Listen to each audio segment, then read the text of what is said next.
Buen día, mi nombre es Héctor Jiménez de la materia Software de Ingeniería para la Universidad UNAD. En este video voy a mostrarles de una manera rápida una descripción acerca del entorno de MATLAB y unas prácticas para el paso 2 de dicha materia. Principalmente podemos ver que la ventana de MATLAB está dividida en ciertas partes. Primero podemos ver los menús, diferentes menús, en los que encontramos el menú principal, donde podemos hacer nuevos scripts o importar datos, o encontramos la ventana de Simulink, que es un simulador de sistemas dinámicos por diagramas de bloques de MATLAB. Encontramos la de gráficas, la de las apps vinculadas y otras funciones de la barra de menús. Acá podemos encontrar el current folder, que es la carpeta desde la cual arranca MATLAB. En este caso la podemos ver acá en mi computador, y todos estos programas están inmersos en esa carpeta. Podemos ver el workspace en esta parte, que es donde MATLAB guarda las variables que se van ejecutando, que se van declarando. Aquí podemos ver también el command window, que es donde podemos ejecutar cálculos y funciones de MATLAB. Por ejemplo, 2 más 2, y me retorna un valor de 4. Y acá podemos ver el editor de MATLAB, que es donde nosotros hacemos pues la programación correspondiente. Como primer programa tenemos el del cálculo de la edad, dependiendo del año de nacimiento y del año actual. Entonces tenemos estos tres primeros comandos para borrar todo lo que esté en la ventana de command window.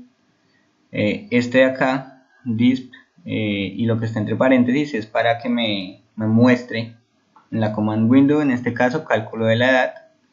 Este de acá, actual, es el nombre de la variable, y input es la función, es donde yo voy a ingresar el año actual, en este caso 2019. Otra variable llamada nacimiento es en la cual se ingresa pues el año de nacimiento de la persona que quiere consultar la edad.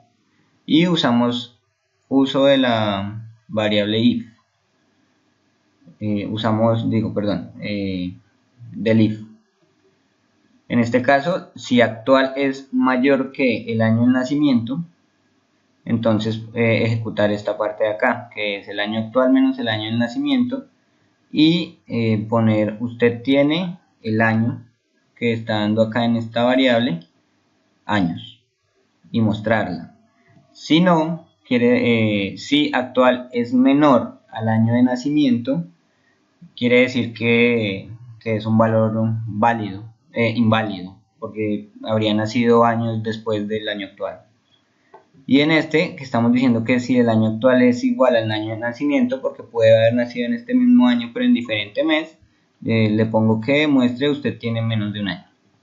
Entonces, en este caso, vamos a ejecutar este código.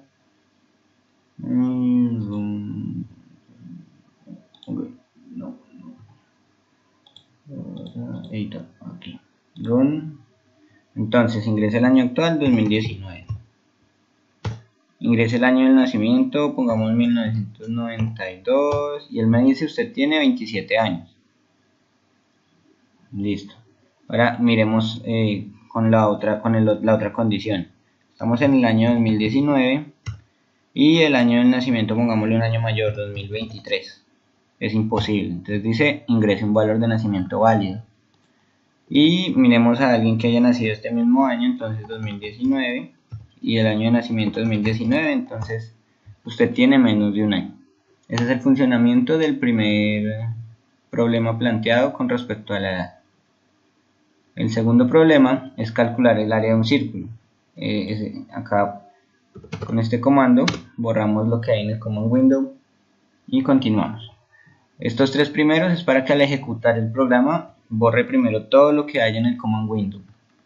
Con el display mostramos calcula el área de un círculo y asignamos a la variable r el valor del radio del círculo. Por eso acá ponemos también ingresa el valor del radio. Como sabemos, el área de un círculo se calcula con pi por radio al cuadrado. Entonces aquí está la fórmula, y lo que hacemos con esta es mostrar el resultado. Pongo unidades en este caso, porque no sé si son metros, pulgadas, pies, en fin. Entonces podemos correrlo y decimos que el radio es de 2. Entonces él me devuelve el área del círculo es de 12.5664 unidades al cuadrado, porque es un área. Y acá vemos como en el workspace se van guardando todas las variables que van apareciendo. El tercero es un polinomio. Entonces las mismas tres iniciales para cerrar todo, y acá ingresamos el siguiente polinomio de tercer grado. Es un polinomio inventado, digámoslo así: 3x al cubo más 4x al cuadrado menos 2x más 1. Entonces hacemos con este comando sims, hacemos que x, que es la variable en este caso, sea una variable simbólica. Siguiente, ingresamos la función 3x al cubo más 4x al cuadrado más 2x más 1. Ahora se asignan los valores de los coeficientes como un vector. Entonces, para asignarlos como un vector, lo que podemos hacer es ponerlo entre los corchetes cuadrados y separarlos con un espacio, o también puedes separarlo con una coma. En este caso lo separé con un espacio. Entonces, esta función de roots es una función ya preestablecida por MATLAB para calcular las raíces de una función. Entonces, lo que hacemos es roots de la función p, porque en p pusimos los coeficientes, y nos las guarda en r. En este caso ponemos que muestre las raíces del polinomio, pues aquí hay siguientes son, y ahora que me muestre r. El siguiente problema de él es que ahora tengo que hallar la derivada. Entonces, igual, hay una función definida de MATLAB para hallar la derivada del polinomio. Entonces la asignamos a una variable, en este caso d, derivada de f, que es la función en este caso, y lo único que tenemos que hacer es mostrar d, porque ya es una función predefinida. Y el tercer paso es integrar exactamente igual con esta función int de la función f, y mostramos i, porque es una variable predefinida. Entonces, si corremos el programa, entonces vemos que acá en el command window nos sale las raíces del polinomio 3x al cubo, 4x al cuadrado menos 2x más 1 son, que es esta parte que está acá, y nos muestra las raíces. La derivada del polinomio aparece acá, es 9x al cuadrado más 8x menos 2, y la integrante de la función es esta que aparece acá. En este caso, 3 operaciones para una misma función. Seguimos con una que nos involucra matrices. Entonces, en este caso ingresamos dos matrices 4×4. Entonces, como dijimos, las matrices podemos poner la fila separada por espacios o por comas, y para separarla de una columna podemos poner punto y coma. Entonces, en este caso hay una fila, dos filas, tres filas y cuatro filas. Y con display lo que hacemos es mostrar la matriz. Acá generamos la segunda matriz de la misma manera. Entonces nos dice primero generar la suma de las matrices. Entonces, a una variable llamada suma agregamos la operación a más b y mostrar suma. Después la resta, lo mismo, a menos b a una variable que se llama resta y mostrar resta. Igual con la multiplicación, como ven, a una variable llamada mul. Ahora, la transpuesta de la matriz, la transpuesta se calcula con este comando. El nombre de la matriz, en este caso la transpuesta de la matriz solo es la matriz A, y este apóstrofe que tenemos acá. Y después la asignamos a una variable que se llama trans y la mostramos. Ahora nos dice que esa transpuesta la multipliquemos por una constante. Entonces, no hay una constante en este programa, una constante definida. La constante la ingresa el usuario. Entonces, multiplica la transpuesta por una constante, es lo que se va a mostrar en pantalla. Y le dice que a C le vamos a asignar el valor de la constante que nosotros le vamos a ingresar. Después multiplicamos esta transpuesta por el valor de C, que es el que nosotros ingresamos, y mostramos el resultado, en este caso en la variable llamada mul1. Entonces vamos a ejecutar el programa. Ok, como vimos al inicio estamos mostrando la matriz A y la matriz B. Ahora lo que hacemos es sumar A más B. Entonces 1 más 8, primera fila, primera columna, 9 en primera fila, primera columna, 3 más 7, 10 y así sucesivamente. Igual con la resta, la multiplicación. Ahora vemos aquí que nos pide la traspuesta. Entonces, ¿qué es la traspuesta? Poner lo que estaba en fila en la primera fila, ahora en la primera columna, en la segunda fila, en la segunda columna y así sucesivamente. Entonces podemos ver acá la traspuesta y nos dice que ahora la tenemos que multiplicar por un valor, por una constante que le vamos a poner nosotros, por ejemplo 2. Entonces vemos que el resultado es, entonces 1 por 2, 2, primera fila, primera columna. Primera fila, segunda columna, 9 por 2, 18. Y así con cada uno de los valores que hay en este programa. Tenemos que explicar ahora tres funciones predefinidas por MATLAB. En este caso voy a explicar la función rem, que me devuelve el residuo de una división. Entonces en este caso hice dos ejemplos. Que acá vamos a borrar esta parte.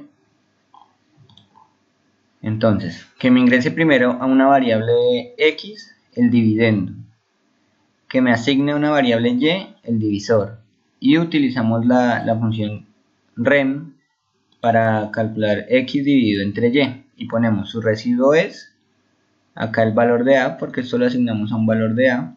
Este num2string lo que hace es poner el valor numérico en una cadena de caracteres para ser mostrado, y lo mostramos. Esto simplemente es para que me muestre dos puntos de espacio entre este programa y este otro. Entonces aquí nos está dando un residuo, pero bueno, entonces ¿para qué lo podemos utilizar? Entonces miremos acá, calculemos si este número es par. Entonces nos dice que asignemos una variable r, el número del cual queremos saber si es par o es impar. Y acá que a ese le asignemos la operación de rem dividido entre 2. Entonces con el conditional if hacemos, si el residuo de un número dividido entre 2 es igual a 0, es porque es un número par. Si no, es un número impar y termina el programa. Entonces vamos a correr el programa, ingrese un dividendo, por ejemplo 10, ingrese un divisor 3, el residuo es 1, que 3 por 3, 9, para 10 de 1. Ahora calcular si un número es par, entonces es un número al azar. 315, sabemos que es impar, ahora corroboramos con el programa y nos dice, ok, el número es impar. Este entonces puede ser una aplicación de esta función de rem, además de muchas. La primera función que se explica. Ahora, en este simple programa voy a explicar dos funciones. La primera, o incluso se pueden explicar tres. La primera es linspace. Con esta función se creará la gráfica de una función seno. Entonces linspace lo que hace es generarme un vector con n puntos espaciados linealmente. Entonces yo pongo linspace, le digo el valor inicial, en el que mi valor inicial va a ser 0, el valor final, que es 2pi, en el caso para generar una sola onda seno, y con este le pongo los puntos intermedios entre esos dos valores, que van a ser 100 puntos. A y le asigno el valor de seno de esta variable, la función pues seno.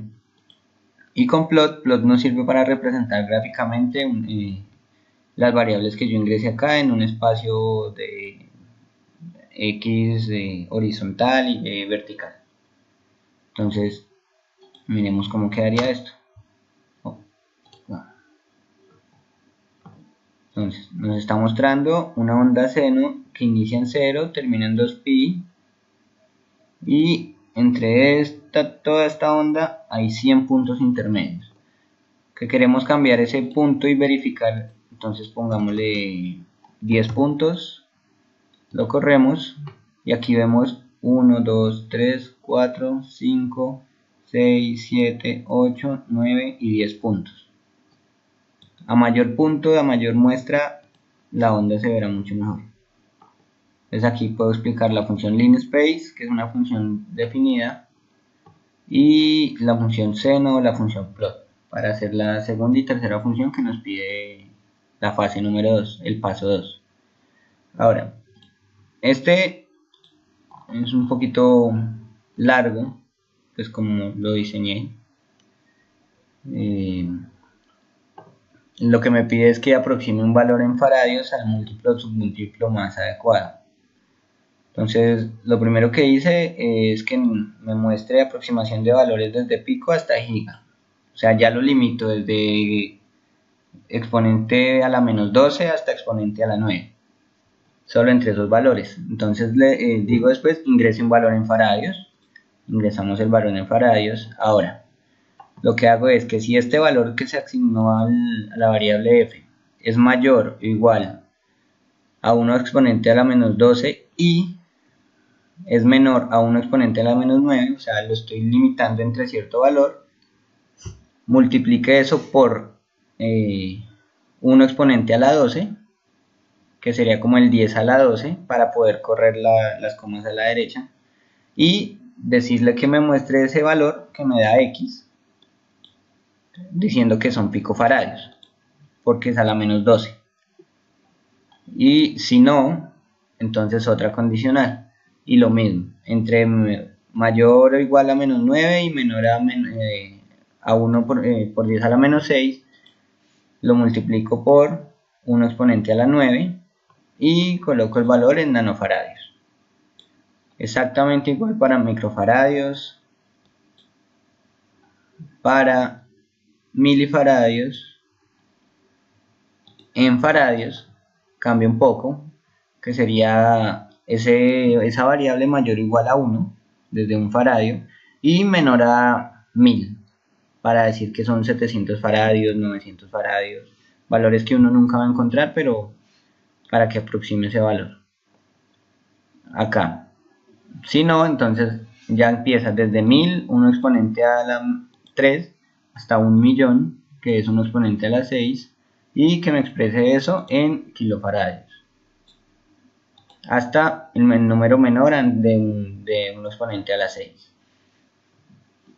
Luego, entre 1 exponente a la 6 y 1 exponente a la 9 es un valor que me va a mostrar en megafaradios, pero si se dan cuenta, en este caso lo multiplico a la menos 6 para que las comas se me coman a la izquierda, se me corran a la izquierda y puede dar un valor no tan grande. Y el último es este, que nos va a mostrar un valor en gigas. Ahora, como al inicio limité el programa, pues con la frase que muestro de que el programa solo va a servir entre picofaradios y gigafaradios, entonces si no cumple ninguna de estas condiciones, este valor se encuentra fuera del rango y los finales correspondientes. Entonces, probémoslo. Ok. Aproximación de valores desde pico hasta giga. Ingrese un valor en faradio. Entonces, ingresemos un valor que nos vaya a dar picofaradios. 25 exponente a la menos 12. Ya sabemos que va a dar 25 picofaradios. Este valor es equivalente a 25 picofaradios. O hagámoslo así. 0,000.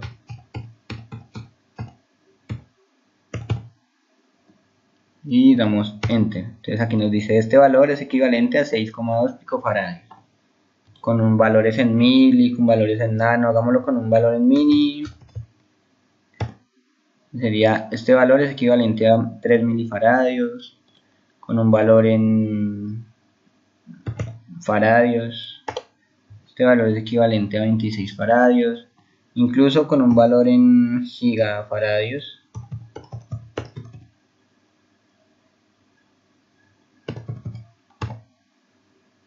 Este valor es equivalente a 123.4568 gigafaradios. Todo este dígito de acá. Entonces así queda hecho este programa y el uso. Y por último nos pide pues el paso número 2, que ingresando los tres ángulos de un triángulo seamos factibles de saber si se puede realizar el triángulo, si no se puede y si es posible hacerlo, qué tipo de triángulo se realiza. Entonces acá por ejemplo muestro, primero ingrese los ángulos del triángulo y asigno una variable A1, A2 y A3 los tres ángulos que se piden, ángulo 1, ángulo 2 y ángulo 3. Y efectúo esta suma, esta variable de suma, de sumar los tres ángulos. ¿Por qué? Porque sabemos que los tres ángulos de un triángulo suman 180 grados. Si no suman 180 grados no es factible realizar el triángulo. Entonces, primero le coloco un condicional y les digo, si alguno de esos valores es igual a 0, quiere decir si A1 es igual a 0 o A2 es igual a 0 o ángulo 3 es igual a 0, no es factible realizar un triángulo porque no tenemos los tres ángulos que sumen los 180. Haría falta entonces un lado del triángulo. Si no, entonces otra condicional. Si la suma es diferente de 180, no es factible realizar el triángulo, pues por la explicación anterior de que los ángulos del triángulo, los ángulos internos suman 180 grados. Ahora, si la suma es igual a 180, que son los ángulos del triángulo, mostrar si es factible realizar el triángulo.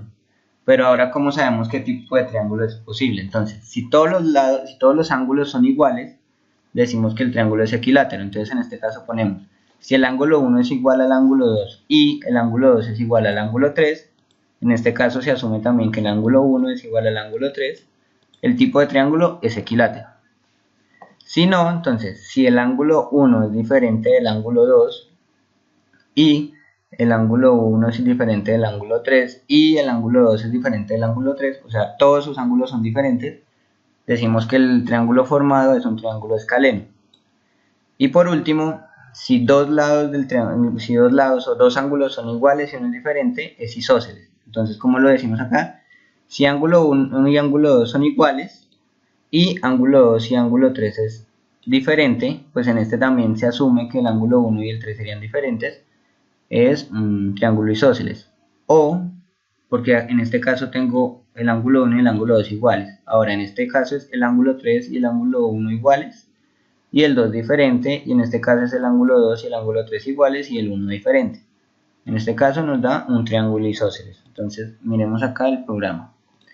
Dijimos primero que si tenía un ángulo con 0 no era factible, entonces acá el ángulo 3 es 0, no es factible realizar el triángulo.